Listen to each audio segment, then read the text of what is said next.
அப்போ யோகாதிபதி 7ல உட்காரும்போது பழம் நழுவி பாலில் விழுந்து அது நழுவி வாயில் வாயிலே விழுந்த மாதிரி விழுந்துட்டு நான் பாட்டுக்கு லவ் சொல்லான்னு போனேன்.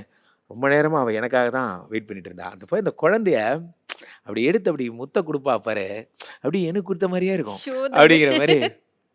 ஒண்ணுமா அந்த குழந்தையாவே இருக்கு அப்படிங்கிற மாதிரி. ம். ஃப்ரெண்ட்ஸ் எல்லாம் கலாச்சா கூட ஒரு விஷயம் என்ன அப்படின்னா, அவளை ஃபீல் பண்ணி ரசிப்பீங்க நீங்க. அந்த எக்ஸ்போசர் பொல்லாதவன் தனுஷாவே மாறிடுவாங்க. 5 கூடியவன் 7ஆம் ஓகே. இடத்துல உச்சம் ம். பெறும்போது ம். உச்சம் பெறுகிறான் செவ்வாய் பகவான். உச்சம் பெறும் பொழுது என்ன ஆகும்னா, அவர்களுடைய லவ் லைஃப் வந்து கடகராசிக்காரர்களுக்கு காதல் வருமானு கடகராசிக்காரங்களே நினைச்சுப்பாங்க. ஏன்னா இருக்கு சார், அந்த டவுட் இருக்கு. உங்களுக்கு தெரியுமா? ஆமா, நம்மளுக்கெல்லாம் காதல் வருமா? ஆமா. நம்மளாம் காதல் திருமணம் ஏன்னா பண்ணுவோமா? அடி வாங்கி மிதி வாங்கி கஷ்டப்பட்டு என்ன பிழிஞ்சு தொங்க போட்டு நானே ஒரு ஒரு கிளிப்பு போட்டு தொங்க விட்டுருக்காங்கய்யா. எனக்கு அது இந்த விறகிலும் சொல்லுவாங்கல்ல, விறகிலும் வீழ்ந்த மழை அப்படிங்கிற மாதிரி உங்களுக்கு இந்த கஷ்டத்துலேயும் ஒரு காதல் வரப்போகிறது. இதில் ஒரு ஆச்சரியமே என்ன அப்படின்னா, அது இயல்பாக நடந்துவிடும். ஸோ சரி இந்த சார். இந்த காலா படத்தில் அந்த எக்ஸ் லவர்லாம் மீட் பண்ணுறாங்கல்ல, அந்த சம்பவம்லாம் கூட உங்களுக்கு நடக்கும். ஓகே.